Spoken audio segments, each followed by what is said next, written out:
A very good afternoon, Team Zimbabwe. Masquera say. My name is Ronald We kwa Makusha. And today, we need to take a look on what Hopewell Chin'ono, Daddy Hope, said regarding the recent ruling about the voters' roll, which Honorable Markham had requested the High Court to pressurize ZEC to release. But the High Court sided with the Zimbabwe Electoral Commission. That response from the Hope is very important because it covers extensively what needs to be done and how it is an advantage to citizens coalition for change. Let us get to this story. Good evening. The court case that was brought to the High Court by the Harare North Member of Parliament, Alan Rusty Markham, has been dismissed by Justice Katiyo in the High Court of Zimbabwe. The court case or application was asking for a relief which would have resulted in the Zimbabwe Electoral Commission availing the electronic voters' roll. An election is a voters' roll. Without a voters' roll, there is no election. So what it means is that the only people that have access to the voters' roll at the moment is the government and the ruling party, which is the government. So it is unfair for citizens and other political actors who are going to participate in the 2023 election to go into an election without the voters' roll, because the voters' roll determines how many people are in each ward, constituents, or in the whole country. Now, going into an election without knowing all that information is like going to a boxing match with your hands tied behind your back and expected to win. So, as I've always said, rigging is not an event, it is a process, and this is part of the rigging process that is taking place, where an actor, which is a political party or candidate, is denied access to material that will help him participate effectively in an election. The ruling today that was made by Justice Katiyo does not conform to the Constitution of Zimbabwe, because the Constitution of Zimbabwe is very clear. Section 155C says access to all material and information necessary for political parties or candidates must be availed.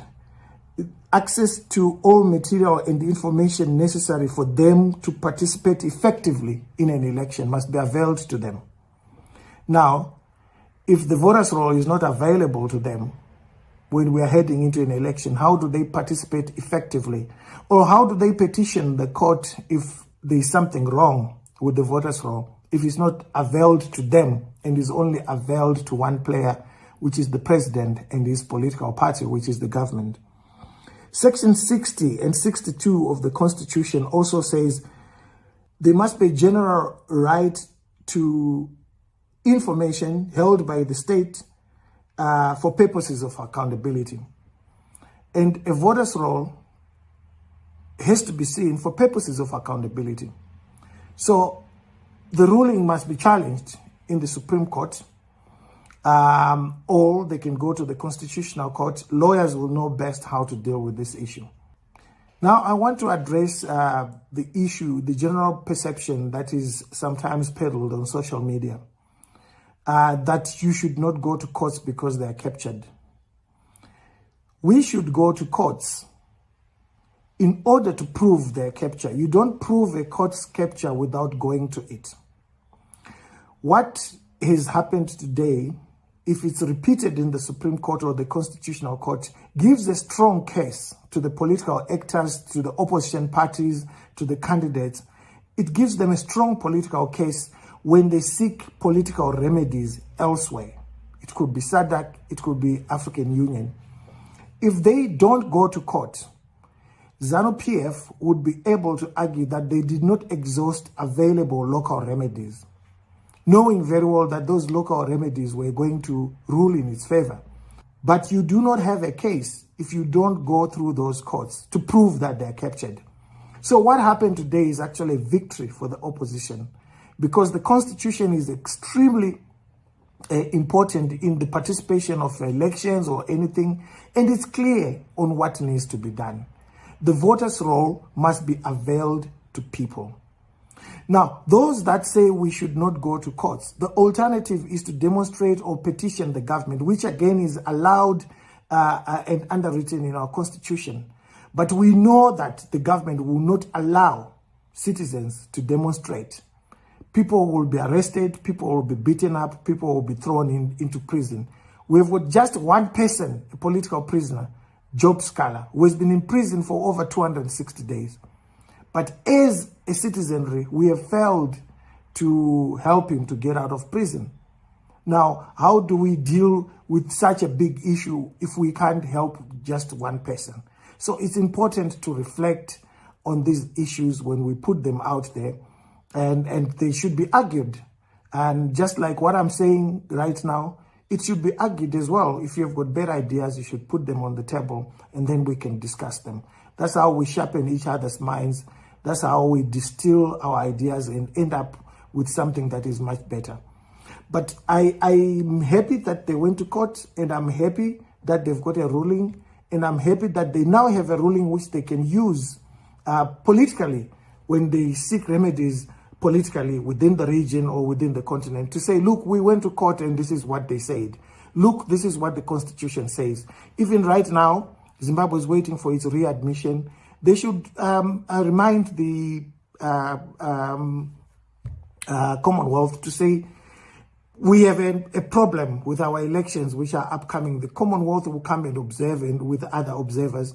This is the problem that we have. We've gone to court. We don't have a voters' roll. How do we participate in an election without a voters' roll? There are those that are going to say, don't participate in this election. I disagree with that. You should defend all the spaces that are available to you. You should defend them. We are not living in a democracy. We are living under a competitive autocratic regime.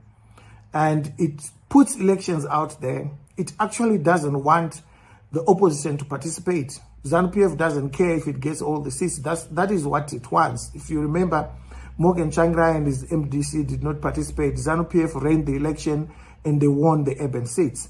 Our people need the representation. But that doesn't mean to say we should not fight politically within the region, going to SADC, going to the AU. You can only expose them by taking these cases to them, like what has happened today with Rusty Markham and the residents that took the Zimbabwe Electoral Commission to court to release the voters' roll. Now it's up to us as citizens to support all these initiatives instead of just dismissing them and saying they should not happen. It was important that they went to court. Even today, I received so many calls from other friends across the continent when they saw my tweet saying that it has been dismissed. They can't believe that a court of law has said that it's not important for citizens or a political party or a member of parliament, in this case, to have access to a voter's roll. So the case has been made politically by this ruling, and they should now appeal to the Supreme Court or go to the Constitutional Court. As I said, lawyers will know better how to deal with this. Good evening.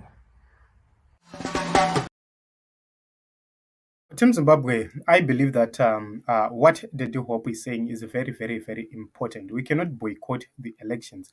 We cannot stop participating in these elections, and also we cannot stop petitioning the Zimbabwe Electoral Commission and other institutions to the courts of law, because it exposes the way they are dealing with these matters. It shows that this matter is already political. So this is it, Team Zimbabwe. I just decided to come and give this opinion from Hopewell Chin'ono, which I agree to widely. Let us continue to register the vote. Let us continue to fight for change as much as we can. My name is Ronald Makusha, signing out. Let us meet in other episodes and other broadcasts.